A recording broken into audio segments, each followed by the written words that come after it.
Welcome back to another video. In this video, we're talking about the severe weather events that we have ramping up today, tomorrow, Sunday, and maybe even into Monday and Tuesday. Today, we got a slight risk issued, mainly because there's a good chance of seeing heavy winds and large hail up to 2 inches in diameter, but we do actually have a slight chance of seeing a tornado, especially in Kansas and parts of Colorado and Nebraska. Taking a look at the wind threat, pretty widespread. Same thing with the hail.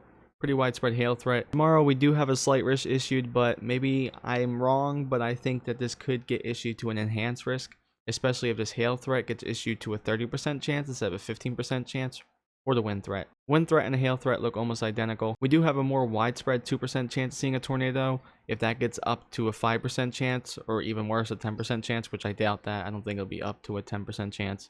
5% chance seems more likely. I think then we could possibly see an enhanced risk. Then for day 3, they only have a forbidden risk out. I don't know why my computer just said we don't want to load that for you. Anyway, day 3 right now is just a marginal risk. I think it'll probably get up to a slight risk.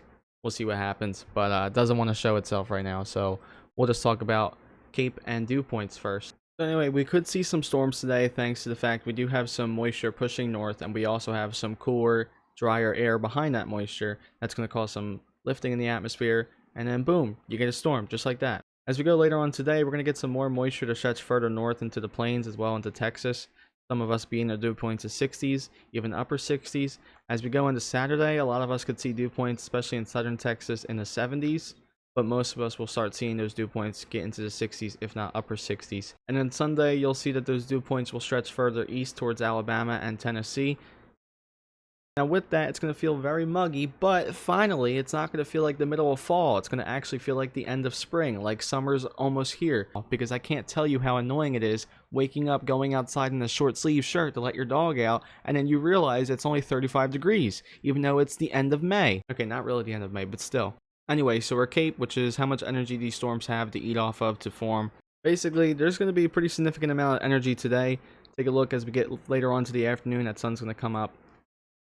And it's going to heat the earth, get that air rising. Pretty decent amount of Cape in the Texas Panhandle all the way up into Kansas. About 2,500 joules per kilogram. But as we get into tomorrow, especially in the Texas Panhandle and Oklahoma, we could see Cape up to 3,000 joules per kilogram. We could see some big hailers with this. Again, we do have that 2% chance of seeing a tornado in that area, so some of these storms could be rotating.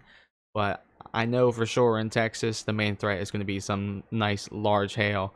So let's talk about what's going to happen. We're looking at the simulated radar. This doesn't have all the isobars and pressure systems that some people don't really need to know about. Anyway, by the time we get to around noon, we could have some showers in Kansas, nothing too crazy.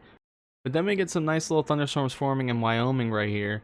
Might have some large hail, possibly rotating. There is a 2% risk of seeing a tornado in that area. These storms are going to run through the evening and maybe into the nighttime hours. Now, as we move on to the early morning hours on Saturday, these storms are going to start to fizzle out in Kansas.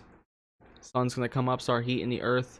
And then boom, there you go. Check out all these little baby cells forming. Soon to be monster cells. The NAM is calling for a line of thunderstorm in the Panhandle. Probably going to have some large hail, maybe some spin up. And of course, gusty winds. Now that's also going to fizzle out as we get later on Saturday night into Sunday early morning. Early in the morning Sunday, some of these storms could still be running from the night before.